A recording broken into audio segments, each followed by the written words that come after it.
Loggerhead Marine Life Center was founded by an incredible woman who had a tremendous impact not only on the beaches here in Juneau Beach in Palm Beach County, but ultimately on our nation and our globe. I always tell people when I give tours at Loggerhead Marine Life Center that if they think one person can't make a difference, they're very wrong. Look at what Eleanor Fletcher did here. Our center today is a testament and a legacy to the work that she started 37 years ago in her condo teaching children about sea turtles. It ultimately went to her husband's office, which ultimately spilled over into working with the county for a small piece of land to use as education for sea turtles of our children in Palm Beach County here at Loggerhead Marine Life Center.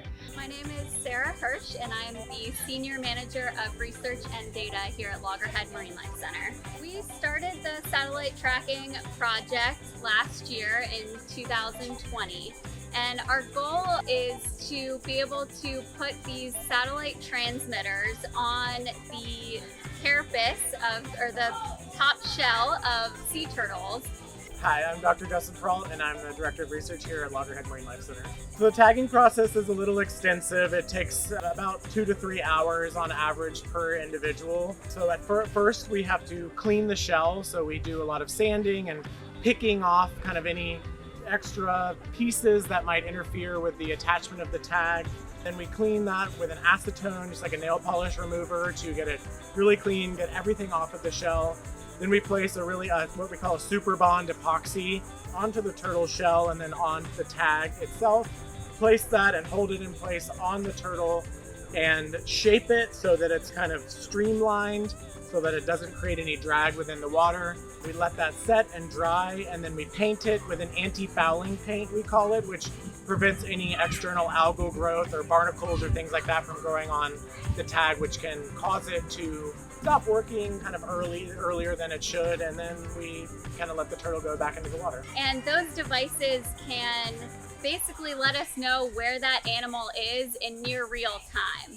And we can collect a lot of information from those tags. So those tags can collect information not only on the animal's location, but it can also tell us when the tag is out of the water for extended periods of time. And that's important when we are tagging our nesting females, because if that tag's out of the water for an extended period of time, it lets us know that she's probably on the beach, either nesting or at least crawling up. And so that information can tell us where along the coast that she's nesting and how many nests that she's laid in a season. With our satellite tagging project of the nesting loggerheads on Juneau Beach here, the way that we kind of choose the turtles that get tagged is just based on seasonality. So the individuals that come earliest in the season are the ones that we place the satellite tags on, because that way we know that those turtles are tagged on their very first clutch or their first nest that they're laying. And so the goal of that project is clutch frequency, or how many nests the turtles lay during a single nesting season. So we want to make sure that we're tagging them during that first nesting event.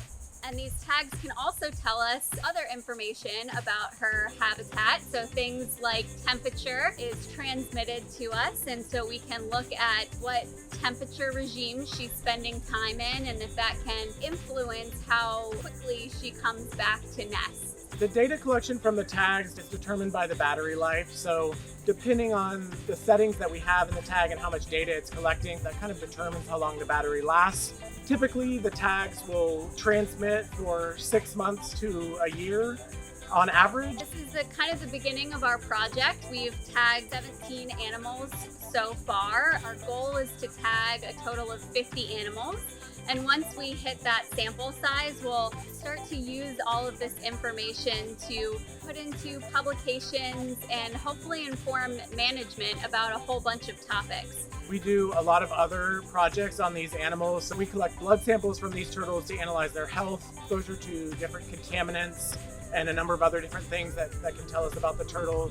We collect a lot of samples for collaborators for a number of different other projects. We look at reproductive success, we look at nest temperatures, size, and injury prevalence. So the beach surveys are conducted daily from March 1st through October 31st. And what we're doing is documenting every single sea turtle activity, loggerhead, green turtle, and leatherback, on the nesting beach. So each activity that we see out there, we take a very high accuracy GPS point.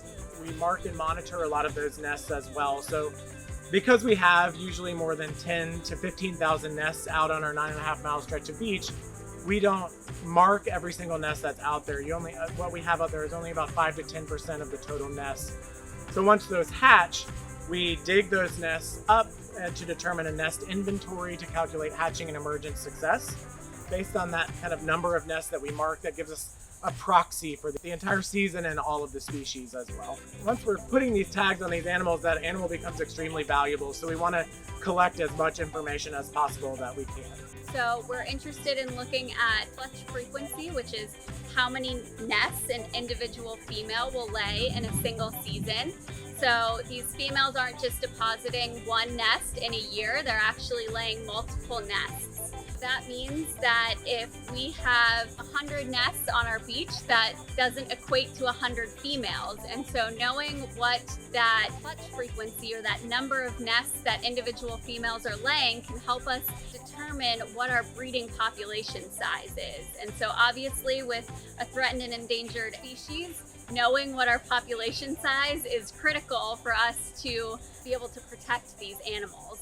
And these data are also letting us know what areas that they're utilizing, both in between their nesting events as well as once they leave the nesting grounds here in Juno Beach, Florida, and they migrate to their foraging areas where they spend their off time refueling from all of their work that they've put into reproduction here.